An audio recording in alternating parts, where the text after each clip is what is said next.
बदलापूरला जी घटना झालेली आहे ती अतिशय दुर्दैवी अशा प्रकारची घटना आहे। शाळेतल्या 2 अतिशय लहान मुलींना त्या ठिकाणचा सफाई करता ठेवलेला जो कर्मचारी आहे त्यांनी ज्या प्रकारे अत्याचार केलेला आहे ही अत्यंत निंदनीय आणि मन हेलावून टाकणारी अशा प्रकारची घटना आहे। या घटनेचा एक मोठा उद्रेक देखील जनतेमध्ये आपल्याला पाहायला मिळतो आहे। या संदर्भात माननीय मुख्यमंत्र्यांनी देखील याची दखल घेतलेली आहे। आम्ही तात्काळ या संदर्भात सीनियर IPS ऑफिसर आरती सिंग ज्या IG लेवलचे ऑफिसर आहेत त्यांना नियुक्त केलेला आहे। महिला IPS अधिकाऱ्याच्या अंतर्गत ही चौकशी व्हावी अशा प्रकारची भावना याच्या पाठीशी आहे। त्याचप्रमाणे पोलीस आयुक्तालयाच्या अंतर्गत त्या संदर्भात जी काही कारवाई तातडीने केली पाहिजे ती कारवाई देखील केली जाते आहे। या संदर्भात तात्काळ चार्जशीट दाखल केली जाईल अशा प्रकारचे निर्देश देखील देण्यात आलेले आहेत।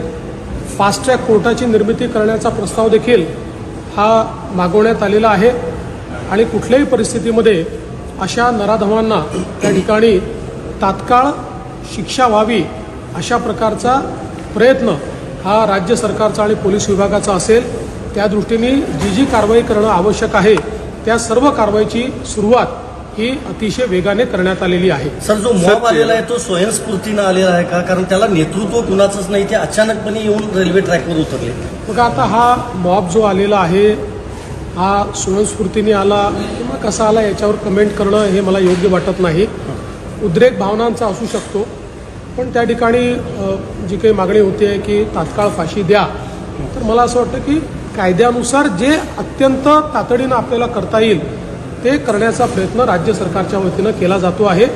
आणि मला असं वाटतं की या संदर्भात ज्या संवेदनशीलतेनं हे काम केलं पाहिजे तो प्रयत्न पोलीस विभागाचा देखील आहे।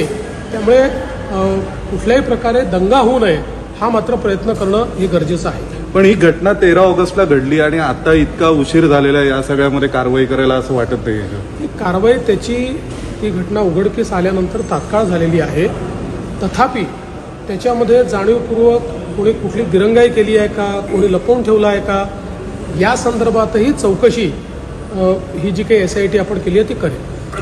किती दिवसांमध्ये ही याही संदर्भात चौकशी करून जर कुठल्याही पद्धतीनं अशा प्रकारे दिरंगाई केली असेल, जाणीवपूर्वक बसवून ठेवलं असेल, जाणीवपूर्वक FIR लॉन्च करायला उशीर केला असेल, असं काही असलं तर त्या अधिकाऱ्यांवर अतिशय कडक कारवाई केली जाईल।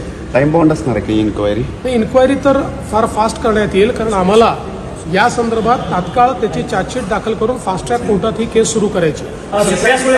सुप्रिया सुळेंनी तुमच्या राजीनाम्याची मागणी केली। त्यांनी म्हटलं मुख्यमंत्र्यांनी, गृहमंत्री आणि शिक्षण मंत्र्यांचा राजीनामा घेतला पाहिजे। असं आहे की मला एका गोष्टीचं दुर्दैव वाटतं की विरोधी पक्ष अशा गंभीर घटनांमध्येही केवळ राजकीय पोळी भाजण्याचा प्रयत्न करतात। संवेदनाहीन, ज्यांच्या संवेदना बोथट झाल्या आहेत अशा प्रकारचा विरोधी पक्ष आहे असं मला वाटतं।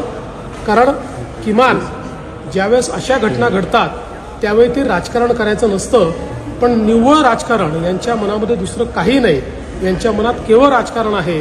ते राजकारण आता त्यांच्या मनातलं बाहेर येत आहे। उद्धव ठाकरेंनी असं म्हटलंय की तिथे जो शाळेचा एक संचालक मंडळावरचा अधिकारी आहे तो भाजपचा पदाधिकारी आहे, सत्ताधाऱ्यांशी संबंधित आहे। मला असं वाटतं की उद्धव ठाकरे हे खरं म्हणजे राज्याचे माजी मुख्यमंत्री राहिलेले आहेत। त्यांच्यासारख्या व्यक्तींनी इतक्या खालच्या दर्जाला जाऊन राजकारण करणं हे त्यांना शोभत नाही। किमान अशा प्रकारच्या संवेदनशील घटना घडतात त्यावेळी जे मोठे नेते असतात त्यांनी राजकीय न वागता स्टेट्समनसारखं वागलं पाहिजे। त्यांनी राजकीय न वागता त्या ठिकाणी जनतेला काय दिलासा देता येईल आणि आपल्याला अशा प्रकरणात न्याय कसा मिळवून देता येईल अशा प्रकारचं वागायचं असतं, तशा सूचना करायच्या असतात। पण जसं मी सांगितलं, सुप्रियाताई असो किंवा उद्धवजी असो, यांना केवळ राजकारण करायचं आहे, त्यांना जनतेशी काही घेणं देणं नाही। सना मलिक यांची जी निवड झाली सर, त्याबद्दल काय भाजपमध्ये नाराजी आहे का? मग त्या संदर्भात माझी भूमिका मी स्पष्टपणे मांडलेली आहे आणि तीच भूमिका माझी आहे. सोशल मीडियावर बदलापूर बंदचं आव्हान केलं जातं आणि ज्या परिस्थिती आहे त्या आव्हानांवर ही परिस्थिती बनली आहे. गृह विभागाचं लक्ष होतं का यात? असं आहे की गृह विभागाचं पूर्ण लक्ष त्याच्यामध्ये होतं आणि हे कोण करत होतं, त्यात किती जेन्युनिटी होती की नव्हती, या सगळ्या गोष्टी आत्ता कमेंट करायच्या गोष्टी नाही आहेत. आत्ता आपल्याला तिथे कायदा आणि सुव्यवस्था कशी नीट राखता येईल या संदर्भात लक्ष देणं गरजेचं आहे. मुलीच्या कुटुंबाला न्याय कसा देता येईल याकडे लक्ष देण्याची आवश्यकता आहे. या बाकी गोष्टींच्या संदर्भातले काही गोष्टी आम्हाला माहिती आहेत, त्याचे खुलासे आम्ही नंतर करू. या संदर्भात अधिकाऱ्यांची बैठक वगैरे तुम्ही काय घेणार का? मी आणि सीएम साहेब आम्ही दोघंही सगळ्या अधिकाऱ्यांशी बोललेलो आहे.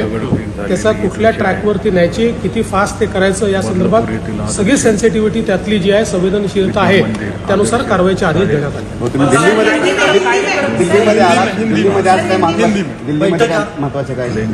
दिल्लीमध्ये काही महत्त्वाच्या बैठकांकरता मी आलेलो आहे. आमची एक बैठक झालेली आहे, अजून 1-2 ठिकाणी मी भेट देणार आहे आणि त्यानंतर परत जाईल. विधानसभा काय बैठक आहे? प्रकाश आंबेडकर आता बोलताना म्हणलेत की मनोज जरांगे यांना पुढे करून मध्यंतरी दंगली घडवण्याचे सुद्धा काही प्रकरणं सुरू होती, तेव्हा कट चालू होता.